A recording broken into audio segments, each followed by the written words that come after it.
पत्थरबाजों पर बुलडोजर प्रहार, उपद्रव किया अब हिसाब का वक्त। दंगाइयों पर सीएम योगी सख्त। शुक्रवार को दहशत फैलाई, रविवार को शामत आई। जावेद के घर पर एक्शन, हिंसा के आरोपियों में बढ़ी टेंशन। दंगाइयों के खिलाफ बुलडोजर ऑन ड्यूटी।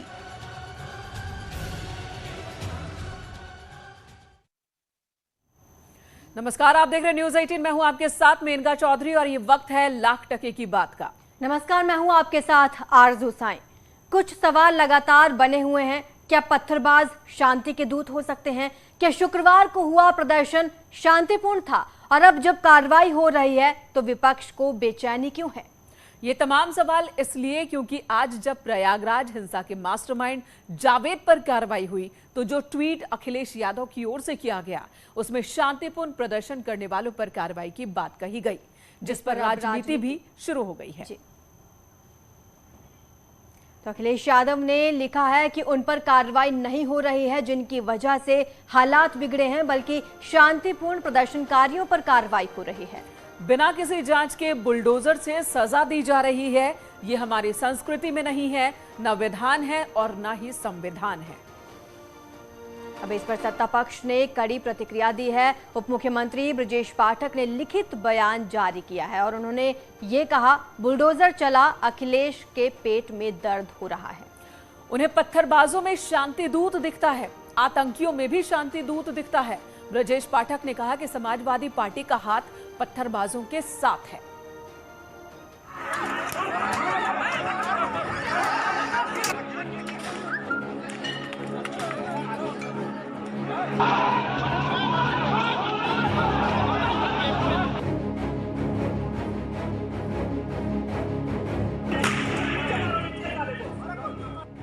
क्या शुक्रवार को हुए विरोध प्रदर्शन शांतिपूर्ण थे? क्या प्रदर्शनकारियों के हाथ में पत्थर नहीं थे? क्या संगम नगरी में आगजनी पथराव नहीं किया गया?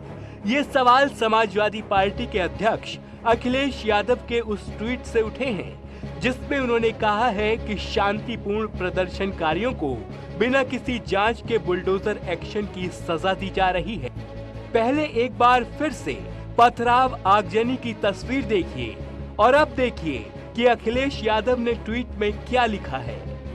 ये कहां का इंसाफ है कि जिसकी वजह से देश में हालात बिगड़े और दुनिया भर में सख्त प्रतिक्रिया हुई, वो सुरक्षा के घेरे में है और शांतिपूर्ण प्रदर्शनकारियों को बिना वैधानिक जांच पड़ताल बुलडोजर से सजा दी जा रही है। इसकी अनुमति ना हमारी संस्कृति देती है, न धर्म, न विधान, न संविधान। अब सोचिए कि अखिलेश यादव कहना क्या चाहते हैं। संगम नगरी में जावेद के घर पर चले बुलडोजर की कार्रवाई को गलत बताने के लिए उन्हें शुक्रवार को हुई हिंसा को शांतिपूर्ण प्रदर्शन बताने से गुरेज नहीं है।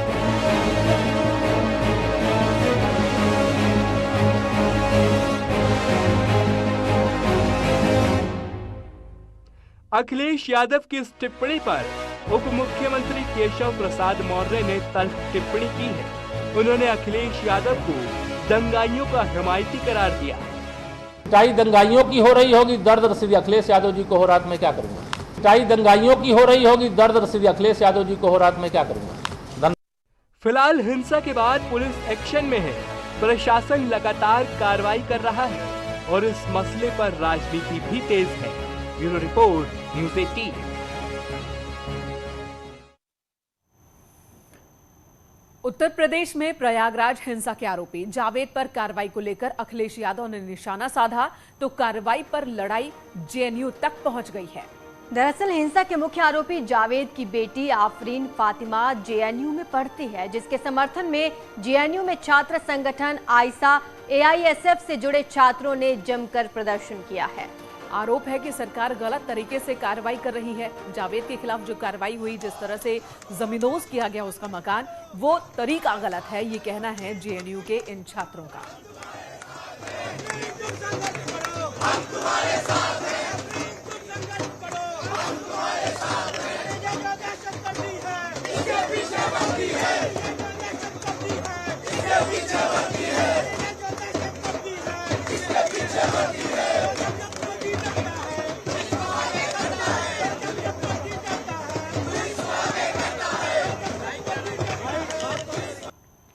प्रॉपर प्रक्रिया है, संविधान, उसके खिलाफ कार्रवाई होगी। लेकिन आपका इंस्टेंट डिसीजन कि किसी को घर से घर तोड़ करके उसको बेघर कर देना, ये कहाँ हद तक, कितना हद तक वो सही है, ये चीज समझने की जरूरत है। और जेएनयू हमेशा से किसी भी तरीके का अगर वायलेशन हो, चाहे ह्यूमन राइट्स का हो, चाहे फंडामेंटल राइट्स का हो, चाहे किसी भी तरीके का जो बेसिक राइट्स संविधान में देता है, उसके खिलाफ अगर कोई भी कार्रवाई होता है, जेएनयू हमेशा से सड़कों पे रहता है। कि तुम इजराइल का तरीका अपना लो या अमेरिका का तरीका अपना लो, मुसलमान जहां पर है वैसे ही रहेगा। तुम्हारे डर से और तुम्हारे जुल्म से नकल हिम्मत हारा था, ना आज हिम्मत हारेगा। तुम्हारी लाठियों से, तुम्हारी गोलियों से उसके सर फूट सकते हैं, उसकी हड्डियां टूट सकती हैं, लेकिन उसके हौसले कभी नहीं टूटने वाले, ये तुम याद रखो। आफरीन फातिमा के समर्थन में यहाँ जेएनयू के अंदर प्रदर्शन हो रहा है। मेरे साथ दलीप है। दलीप, आपको योगी सरकार के खिलाफ प्रदर्शन कर रहा है, जबकि मीडिया को अंदर अलाउ नहीं किया गया, आप लोग भी बड़ी मुश्किल से बाहर आए, लगता है कि आपकी आवाज सुनी जाएगी? बिल्कुल, हमारी आवाज बिल्कुल सुनी जाएगी। अभी तक जितना भी हम लोग कर रहे हैं उसकी आवाज सुनी गई कि नहीं, लेकिन जिस तरीके से ये भाजपा सरकार, संघ द्वारा जो पोषित सरकार है, जिस तरीके से दलित, गरीब, वंचित, अल्पसंख्यक के ऊपर जो है बुलडोजर चलाया जा रहा है, ये तानाशाही की सरकार है। इनको गरीबी, बेरोजगारी, महंगाई जैसे मुद्दे से कोई भी लेना देना नहीं है जिससे हमारा देश तरक्की करेगा। इनको सिर्फ धर्म को, एक पार्टिकुलर रिलीजन को टूल का रूप में यूज करके जो है ये जो है राजनीति कर रही है। और इनके जितने भी स्पोक पर्सन हैं, उल्टा सीधा स्टेटमेंट दे रहा है, उनके ऊपर कभी बुलडोजर नहीं चलाया जा रहा है, उनको गिरफ्तार नहीं किया जा रहा है। लेकिन हमारे जो अल्पसंख्यक हैं, जो गरीब, दलित, वंचित हैं, उनके ऊपर बुलडोजर चलाया जा रहा है। बिना नोटिस दिए उनके माताजी, पिताजी और बहन को जो आप गिरफ्तार कर रहे हैं। तो ये जज्बात हैं यहाँ के छात्रों के, जो साफ कह रहे हैं कि सरकार जानबूझकर तानाशाही का रवैया अपना रही है और एक खास समुदाय को टारगेट कर रही है। कैमरामैन रमेश के साथ नई दिल्ली से अशरफ काज़मी, न्यूज़ 18। प्रयागराज में हुई कार्रवाई पर लड़ाई उत्तर प्रदेश की अब राजनीति से जेएनयू तक पहुंच गई है। वहीं इस मुद्दे पर सत्ता पक्ष का क्या कहना है, सुनिए। पिटाई दंगाइयों की हो रही होगी, दर्द रसीदी अखिलेश यादव जी को हो रात में क्या करूंगा। पिटाई दंगाइयों की हो रही होगी, दर्द रसीदी अखिलेश यादव जी को हो रात में क्या करूंगा। जो बोन ऑफ कंटेंशन है इसमें, उस व्यक्ति को, व्यक्ति का व्यक्तिगत विचार था, ये बता दिया गया। उसमें पार्टी की कोई सहमति नहीं है, इसलिए मैं समझता हूं कि इस प्रकार के आंदोलनों का कोई ज़रूरत नहीं है। पूरी तरीके से पार्टी ने उसको संज्ञान में लिया, उनके खिलाफ कार्रवाई कर दी गई और सरकार या पार्टी उनके उस विचार से सहमत नहीं है किसी भी हालत में। और हम सब धर्मों का समान रूप से आदर करते हैं, सम्मान करते हैं। हमने सबका साथ, सबका विकास का जो नारा दिया था, बिना डिस्क्रिमिनेशन के सारी सुविधाएं उसी हिसाब से बांट रहे हैं। लोकतंत्र में हर किसी को अपनी बात रखने का अवसर मिलना चाहिए और जो बातचीत से समस्या का हल हो सके, वहाँ पर पथराव, आगजनी, उपद्रव मचाने का कोई स्थान नहीं है। ना ही नेताओं को, ना ही कुछ ऐसी संस्थाओं को आग भड़काने का काम करना चाहिए जिससे लोगों का भी नुकसान होता है और राज्य का भी नुकसान होता है। और कानून व्यवस्था राज्य का विषय है। निश्चित तौर पर व्यवस्था ठीक बनाए रखने के लिए उनको जो कड़ी से कड़ी कार्रवाई करनी वो करनी चाहिए, लेकिन कुछ लोग भारत के विकास को हजम नहीं कर पा रहे और वो कहीं ना कहीं दंगाइयों को और इस तरह की घटनाओं को अंजाम देने वालों को बल देते हैं अपने राजनीतिक लाभ उठाने के लिए। और यूपी बवाल पर जमात उलेमाए हिंद का बड़ा बयान आया। हिंसा के लिए ओवैसी और मदनी जैसे नेताओं को उन्होंने जिम्मेदार ठहराया। मदनी को, ओवैसी को, पर्सनल लॉ बोर्ड के अध्यक्ष को, जमात इस्लामी और हदीस के इमामों को क्या नबी से मोहब्बत नहीं है? अपने आप छुप जाते हैं चारपाइयों के नीचे, कभी महिलाओं को उतार देते हैं रोडों के ऊपर, कभी नौजवान लड़कों को उतार देते हैं। एक बार फिर मैं कहूंगा कि देश की मलाई तो मदनी और ओवैसी और पर्सनल लॉ बोर्ड के मौलवी खाएं और लाठी और डंडे देश का आम नौजवान और मुसलमान खाए। अब देश में ये नहीं होने वाला है। उधर प्रयागराज में हिंसा के आरोपी जावेद पंप का मकान प्रशासन ने ध्वस्त कर दिया। जावेद के मकान से प्रशासन को कई पोस्टर्स, झंडे और तमंचे मिले हैं। इसके अलावा कारतूस भी बरामद किए गए हैं। देखिए ये रिपोर्ट।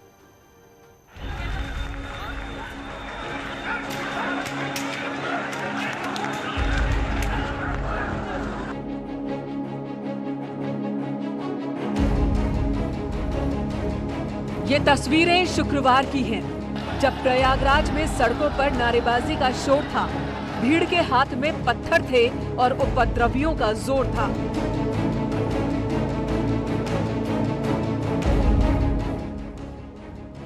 और अब ये आज की तस्वीरें हैं। जिस प्रयागराज में शुक्रवार को पत्थरबाजी का शोर था, वहां आज बुलडोजर के गरजने की आवाज आई।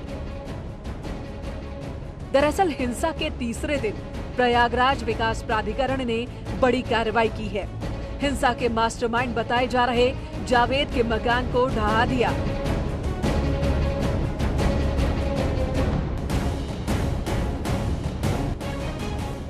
जावेद के घर को ढहाने के लिए कार्रवाई दोपहर 12 बजे शुरू हुई। भारी संख्या में पुलिस बल की तैनाती की गई, जिसके बाद करीब 1 बजे जेसीबी से मकान की बाउंड्री वॉल को ढहा दिया गया।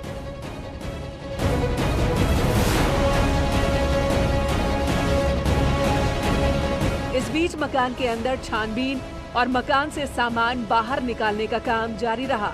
मकान के अंदर से कई झंडे और हिंसा से जुड़े पोस्टर मिले हैं, जो साबित करते हैं कि जावेद की शुक्रवार को हुई हिंसा में भूमिका क्या थी। ये देखिए, when justice becomes law, rebellion becomes duty. ये पोस्टर कहानी बयां कर रहा है अनुपम। सबसे पहले देखिए ये पोस्टर कहानी बयान कर रहा है। यहाँ तमाम सारे पोस्टर, तमाम सारे डॉक्यूमेंट्स हम ये दिखा रहे हैं। सबसे पहले न्यूज़ 18 की तस्वीर दिखा रहा है। ये देखिए, when in justice becomes law, rebellion becomes duty. ये पोस्टर निकला है जावेद मोहम्मद के घर से कि ये इस पोस्टर में इसके मायने आप समझ सकते हैं कि जिसको लेकर पुलिस लगातार कह रही थी, पुलिस लगातार कहानी कह रही थी, सारे मीडिया इसको दिखा रही है। हम चाहे वो इसलिए हम भी दिखा रहे हैं, सभी सहयोग से इसको दिखा रहे हैं। इस पोस्टर में बहुत कुछ कहानी छिपी हुई है। जावेद के घर से कई अन्य दस्तावेज भी मिले। घर से सामान निकलने के बाद एक बुलडोजर ने घर के पीछे कार्रवाई शुरू की। मकान का छज्जा और विंडो तोड़ी गई, जबकि दूसरी मशीन से मकान के दूसरे छोर पर काम जारी रखा गया।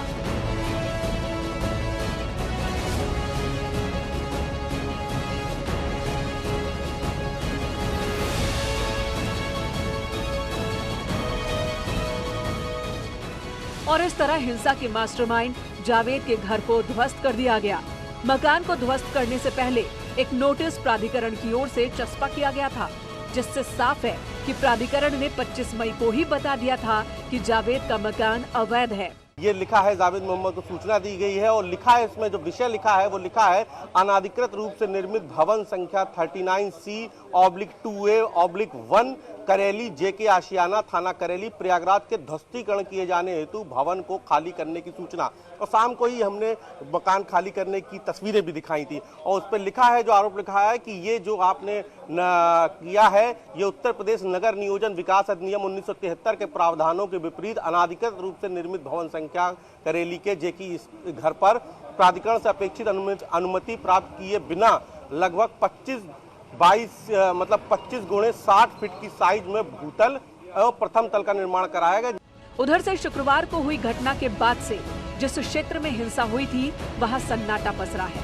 वो दुकानें जो अवैध रूप से बनाई हैं, वो सभी बंद हैं। जानकारी के मुताबिक प्राधिकरण और जिला प्रशासन ने हिंसा में शामिल कई आरोपियों की दुकानों और मकानों को चिन्हित किया है, जो कि अवैध हैं। अब जो 37 लोगों की फेहरिस्त तैयार हुई है, उसमें अधिकतर लोगों की जमीनों के, मकानों की, दुकानों की नाप हो गई है। और अब आप देखिए, मैं आपको तस्वीर भी दिखा रहा हूँ, धीरे धीरे लोग सामान निकालने लगे हैं कि इस इलाके में, और इस इलाके से कई सारे लोग जो आरोपी हैं वो भी इलाका छोड़ चुके हैं। यहाँ से बहुत सारे लोग पलायन कर रहे हैं। कैमरा पर्सन पंकज सिन्हा के साथ उपेंद्र द्विवेदी, न्यूज़ 18 प्रयागराज। प्रयागराज हिंसा के मास्टरमाइंड जावेद का घर तो ध्वस्त हो चुका है, लेकिन इस दौरान एक अलग ही तस्वीर नजर आई। दरअसल जब प्राधिकरण की कार्रवाई जारी थी, उस वक्त पूरे मोहल्ले में सन्नाटा पसरा हुआ था। ज्यादातर घरों के गेट पर ताला लगा था और जिन घरों में लोग थे वो भी बाहर नहीं आए। की नमाज के बाद हिंसा और बवाल के मुख्य आरोपी यानी मास्टरमाइंड कहे जाने वाले जावेद मोहम्मद के खिलाफ जब कार्रवाई शुरू हुई तो यहाँ पर सिर्फ पुलिस ही पुलिस का पहरा नजर आया। आप देख सकते हैं कि किस तरह से यहाँ पर पुलिसकर्मी तैनात हैं और जो जेसीबी और पोकलैंड मशीनें चल रही हैं उन्होंने काफ़ी हद तक अपना काम कर दिया है। लेकिन अगर यहाँ आसपास के लोगों की बात करें, गली मोहल्लों की बात करें, तो तमाम लोग आज की कार्रवाई के पहले ही या तो अपने घरों में कैद हो गए हैं। देख सकते हैं किस तरह से पोकलैंड मशीन लगभग पूरे मकान को जमींदोज कर चुकी है और अब ये चंद मिनटों का ही खेल बाकी है कि ये पूरा गिर जाएगा। लेकिन हम आपको दिखा रहे हैं कि जो गलियां हैं वो किस तरह से सुनी हैं, आसपास के लोग किस तरह से अपने घरों से गायब हैं और ये जो ताले लटक रहे हैं वो यही वजह है कि आज कोई आदमी जो है वो बाहर नहीं दिख रहा है, कोई बालकनी में भी नज़र नहीं आ रहा है, गेटों में बाहर ताले लगे हुए हैं और इसके साथ ही साथ यहाँ पर सिर्फ और सिर्फ जो गलियाँ हैं वहाँ पर पुलिस का पहरा है। आप देख सकते हैं पुलिस के जवान यहाँ पर हैं, लेकिन ऊपर भी देखिए आप, कहीं पर भी कोई व्यक्ति नज़र नहीं आ रहा है। आज की जो कार्रवाई है उस कार्रवाई को लेकर यहाँ पर जो आसपास के लोग हैं उनमें भी एक खौफ का माहौल है। कोई भी इस मामले में बाहर नहीं आ रहा है, न ही कोई तमाशबीन बन के देख रहा है। आमतौर पर देखते हैं कि जब कार्रवाइयाँ होती हैं तो तमाम तमाशबीन होते हैं, आसपास के घरों के लोग अपने बालकनी से देखते हैं। लेकिन जब जावेद मोहम्मद के खिलाफ बड़ी कार्रवाई हो रही है तो कोई भी आसपास का यहाँ व्यक्ति नज़र नहीं आ रहा है और तमाम लोग या तो अपने घरों को छोड़कर चले गए हैं, ताले लटक रहे हैं, या फिर उन्होंने अपने आप को घरों में कैद कर लिया है। अपने सहयोगी ज्योतिराव फुले के साथ सर्वेश दुबे, न्यूज़ 18 प्रयागराज।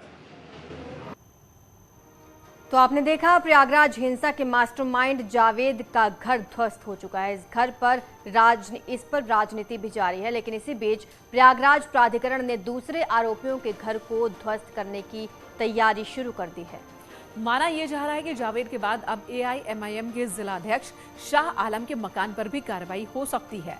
गौस नगर इलाके में स्थित शाह आलम के घर पर फिलहाल ताला लटका है। प्रयागराज में जुमे की नमाज के बाद जो हिंसा और बवाल हुआ था उसमें बड़ी संख्या में लोगों को नामजद किया गया है। 80 से ज़्यादा लोग नामजद हैं और 5000 से ज़्यादा लोग अज्ञात में हैं जिनके खिलाफ FIR दर्ज कराई गई है। करेली और खुर्दाबाद थाने में जो FIR दर्ज कराई गई है उसमें AIMIM के जिलाध्यक्ष मोहम्मद शाह आलम का भी नाम शामिल है और ये उनका मकान है। लेकिन इस वक्त इनके घर पे ताला लगा हुआ है, वो फरार बताए जा रहे हैं और उनकी गिरफ्तारी अभी नहीं हुई है।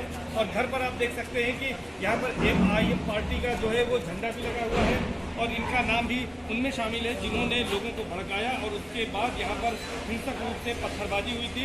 तो ये कहा जा सकता है कि जो इसके मास्टरमाइंड है जावेद मोहम्मद, उनके घर पर बुलडोजर की कार्रवाई हो चुकी है पूरी और ऐसे में यह माना जा रहा है कि अब जल्द ही शाह आलम के खिलाफ भी बड़ी कार्रवाई PDA कर सकता है।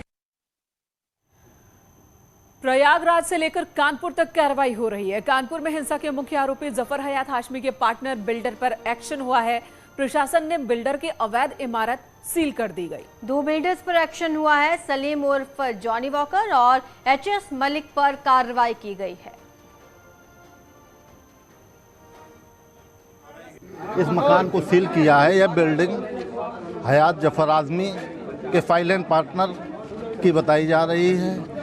हालांकि अधिकारी अभी खुलकर कुछ बोलने को तैयार नहीं है, लेकिन भारी सुरक्षा के बीच इस बिल्डिंग को सील कर दिया गया है। मौके पर KDA के अधिकारियों के साथ भारी पुलिस बल, पैरा मिलिट्री फोर्स के जवान हैं और इसके बाद KDA अन्य बिल्डिंगों के खिलाफ भी कार्रवाई आज करेगा। 3 बिल्डिंगें बताई जा रही हैं जो कानपुर दंगों से जुड़ी हुई हैं और KDA के अधिकारी इनके खिलाफ सीलिंग की कार्रवाई करेंगे ताकि कानपुर दंगे में जो लोग आगे थे उनके खिलाफ कड़ी से कड़ी कार्रवाई की जा सके और ये संदेश दिया जा सके कि किसी भी प्रकार की घटना को लेकर हम जानते हैं। हमारे साथ हैं KDA के OSD अवनीश सिंह, उनसे जानते हैं ये किसका भवन है। ये सलीम उर्फ जानी वाकर का भवन है। इसके द्वारा बिना मानचित्र स्वीकृत कराए गए निर्माण किया जा रहा था, जिसके कारण इसकी सीलिंग की कार्रवाई की जा रही है। इसके अलावा इसके सख्त हिदायत 10 जून को अलग अलग शहरों में हिंसा के मामले में तेजी से कार्रवाई की जा रही है। वीडियो और CCTV फुटेज के जरिए दंगाइयों को चिन्हित किया जा रहा है। अब तक 316 आरोपियों की गिरफ्तारी हो चुकी है। अटाला मस्जिद इमाम को गिरफ्तार किया जा चुका है। साथ ही सहारनपुर में पोस्टर्स छापने वाला गिरफ्तार हो चुका है। पोस्टर छापने के आरोप में शमशेर को गिरफ्तार किया गया है। आरोपियों को 10 जून को सुबह 10 बजे दिए थे पोस्टर और इनके पोस्टर के बाद भी कार्रवाई चल रही है। सो रहा है। अच्छा पीछे पीछे अगर बेहोशी की हालत में तुम्हें कर दिया ना, ध्यान रखो मुझसे इतिहास गवाह है, जब जब मुसलमान उठा है कहर लेकर उठा है और इंशाल्लाह इस बार भी उठेगा। 10 जून को हिंसा कैसे भड़की, भड़काने वाले कौन थे? अब धीरे धीरे तस्वीर साफ हो रही है, वीडियो सामने आ रहे हैं। तस्वीरों पर भीड़ को भड़काते हुए दिख रहे युवक का नाम मुजम्मिल है, जिसे पुलिस ने गिरफ्तार कर लिया है। ये वही मुजम्मिल है जिसके घर पर बुलडोजर चला था।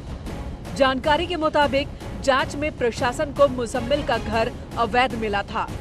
पैम्पलेट जो बांट रहा था सलमान, उसको भी हम लोगों ने गिरफ्तार कर लिया है। इस रिजवान पुत्र सलमान को गिरफ्तार कर लिया। इसके अलावा मुजम्मिल का एक वीडियो आया है जिसमें वो 20-25 लड़कों को भड़का रहा है और उनको सबको शामिल होने के लिए कह रहा है।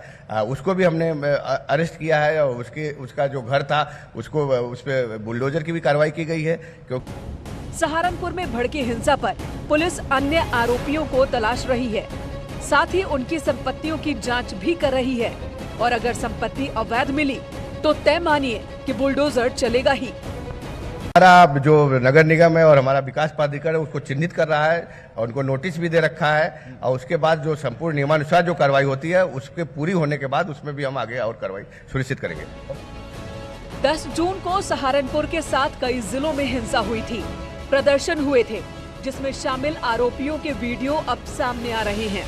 अंबेडकर नगर का ये वीडियो देखिए, यहाँ भीड़ में मौजूद हिस्ट्री शीटर इरफान पठान भाषण देता दिख रहा है, जिससे एक युवक सवाल भी करता है कि जुलूस निकालने के लिए क्यों कहा गया, लेकिन पीछे हटा दिया जाता है। आप समझ सकते हैं कि हिंसा की साजिश कैसे सुनियोजित तरीके से रची गई। इसी बीच फिरोजाबाद के उपद्रवियों की तस्वीर भी जारी हुई। पुलिस ने 24 आरोपियों की तस्वीर जारी की है। जानकारी देने वाले की पहचान उजागर नहीं होगी, ये कहा गया है। अब तक 98 आरोपियों पर मुकदमा दर्ज किया जा चुका है और 15 आरोपियों की गिरफ्तारी हो चुकी है। तो पोस्टर यहाँ पर भी लग गया है। कार्रवाई, प्रशासन जुट चुका है कार्रवाई में और लोगों से भी अपील की गई है कि इस पोस्टर में जो चेहरे आपको नजर आ रहे हैं जिन्होंने यहाँ हिंसा भड़काने की कोशिश की, उनके बारे में अगर आप जानकारी देते हैं तो आपकी पहचान गुप्त रखी जाएगी।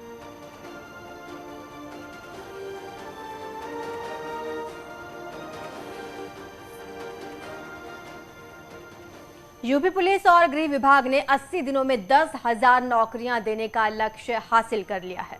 बिल्कुल, सरकार ने सीधी भर्ती के जरिए 9,535 पद भरे हैं।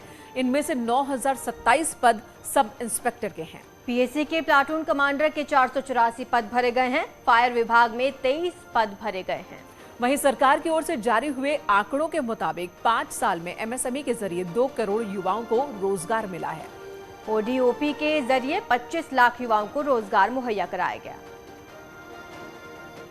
तो लगभग 500 लोगों को, हमारे विभिन्न कांस्टेबल्स और सब इंस्पेक्टर्स को मृतक आश्रित में पहले ही हम उनकी भर्ती का अनाउंसमेंट कर चुके हैं और आज बड़ा दिन है जब उत्तर प्रदेश पुलिस के लिए पहली बार 9,534 रिक्त पदों पर चयन की प्रक्रिया का जो है आज रिजल्ट घोषित हुआ है और इसमें 9,027 पद जो है सब इंस्पेक्टर के रेगुलर पुलिस में है।